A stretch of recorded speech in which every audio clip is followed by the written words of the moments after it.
And this video is about a tale of two new grads. Essentially, it circulates around this question right here. If you had two offers and you were to have a different start date, how much would it really matter? And funny enough, it actually matters a lot. And it shouldn't be that surprising to anybody that it would be because of time present value of money and the fact that this thing stacks up real quick. So in this scenario, if you take a look at this first column here, this first column is normal. It's offer A. Typically, 10, 12, 15%, even 20% less than average for a new grad, which is very common. This is a thing that many companies have done and continue to do. And it's just standard practice, right? Their job is to financially secure what their operations needs to be from a money-making standpoint. And your job is to financially secure your situation from a household standpoint. So what if you were 1 quarter, 3 months behind on the job market, but you got a better rate? You actually got like 100% of market fair value for you. So that is this column here, as well as this column here, as well as this column here, summed over to date, meaning how much money you're making per quarter, quarter over quarter, until you find a break-even point. And you'll see it here.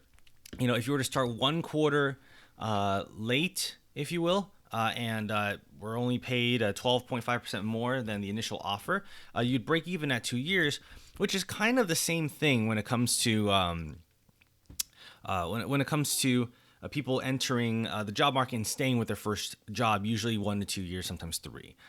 Usually any longer than that, you start to get an opportunity cliff. So a lot of people just don't do it. They just stick the first 1 to 2 years. And it does take a whole 2 years to make up for that 1 quarter's loss. But now you're at a different ballgame because now your anchor is here for your next job rather than here. And we're going to ignore inflation and regular raises because that's kind of a little bit irrelevant in this talk because we also assume that the market will adjust it anyway.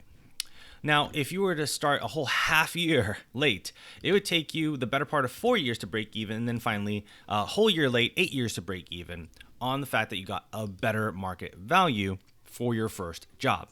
Now, this entirely changes and starts to stack on itself heavily when you take a look over here. These columns here, so I can zoom in a little bit. These columns here are very, very different because over here, we're looking at some of delta, or some of the differences between the regular offers here versus what happens if in quarter, in this case, quarter 6, and in quarter 9, depending on when how far you delay and when you get promoted. When you actually do get promoted or you promote yourself out of a job, you start to make that much more money. In this case, we made the general assumption that you get a 10% raise, which is actually conservative. And so in this case, you start to break even a lot faster. This is actually the delta of 2, meaning delta of 2-quarter delay. So instead of taking you 4 years to get there, you break even a whole year earlier. In the case of waiting a whole year to delay your payroll, you actually break even 2.5 years earlier. Now, of course, you can't realistically do that, right? Like, this is a hyperbole. It's just showing you that if you had to, this would be what would happen. Now, if I were to run this series out, like this area here where you get promotions and you start taking better jobs, or you start moving up and you start getting successive raises, this would actually move up a lot closer. And that was certainly the case for me, where the first job I took, I got a more than 15% raise, in fact, closer to 20, and the next one, same thing.